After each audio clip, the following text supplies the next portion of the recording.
Hello everyone, welcome back to Golden Corner. I am Mr. Barik and today I'm with one of the academic consultant, Mr. Dion. Hello Mr. Dion. Hello, hi everyone. Okay, today we will talk about how to apply English in our daily life.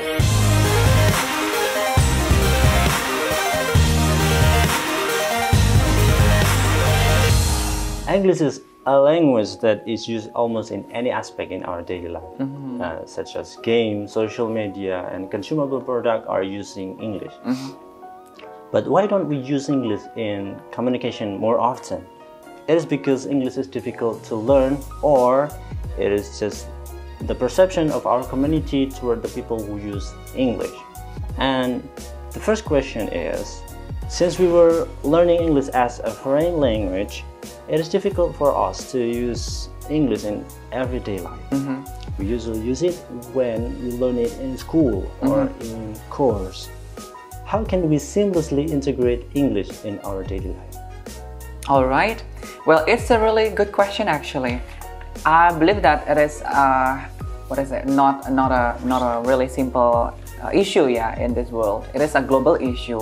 Whenever we talk about the way how we integrate or the way how we use the English, apply the English into our daily life, now we have to question ourselves about, is English our second language or our mother tongue, or it is just a foreign language? We don't blame anyone, we don't blame the government, even they put the curriculum like English for elementary school, for junior high, or even the high school, the senior high school. But it's not the time to blame, but it is the time for us to really find the way. It is not enough to have like English course. It is not enough to have the support from the parents. It is not enough to have the support or the facilities from the government. But I believe that those all stakeholders should, play a really important role on the process how children and students they can apply, not only in school, not only in English courses, but they can start to use the English in the daily life. Of course, it will need some steps towards the process. And the second one is actually not about the mindset of the people, I believe so, because the people are actually just following the government, the way how the government set the curriculum, the way how the government set the modules, the things in school. But the schools, I mean the teachers, they should really understand that there are three basic steps in teaching English. The first thing is that we have to make sure that the students understand. That's the very first step, everyone. That understand has three other things to focus on. The first one, we have to make sure that the children or the students understand how they spell the word, how they spell the word like A, B, C, D, and so on and so forth. And the second is that we have to make sure the students can pronounce the word, the expressions, the sentences in a really proper pronunciation, the standard English pronunciation.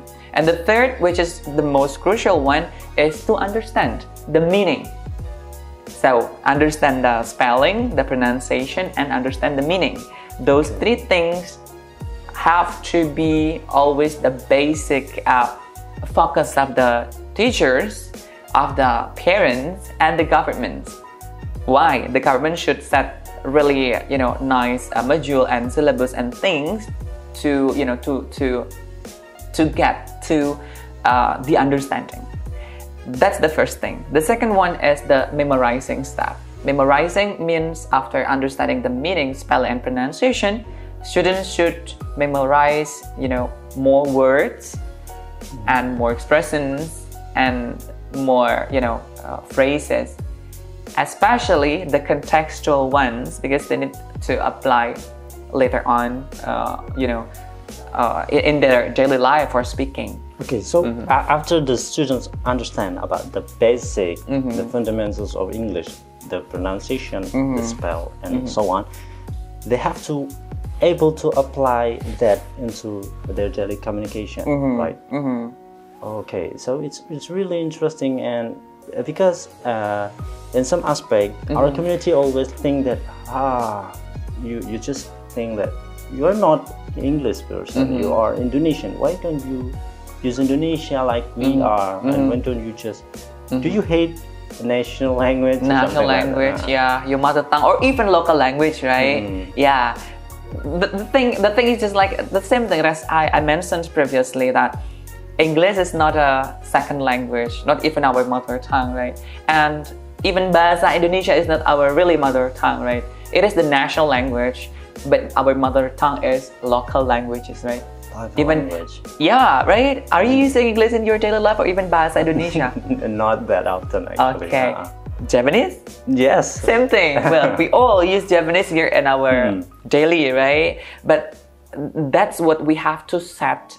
We have to promote not only the people, not only the society, not the parents, but all. That's why I say, like, we have to combine, you know, not only one stakeholder, but all of us, the government, the societies, the parents, the kids, schools, teachers, courses, a lot of people, right?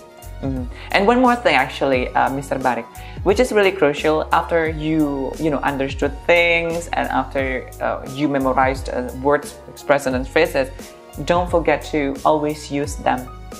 At least, if you can't use them for your speaking or writing, you can use them for your listening and reading.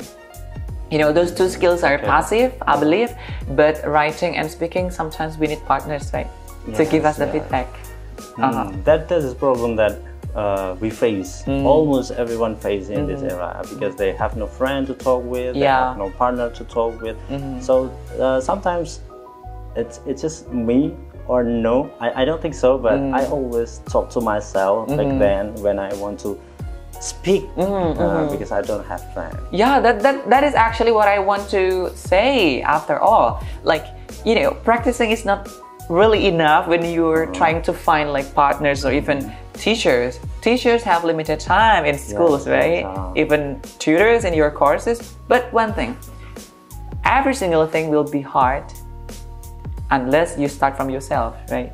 Practicing English, start with yourself. Why not, right?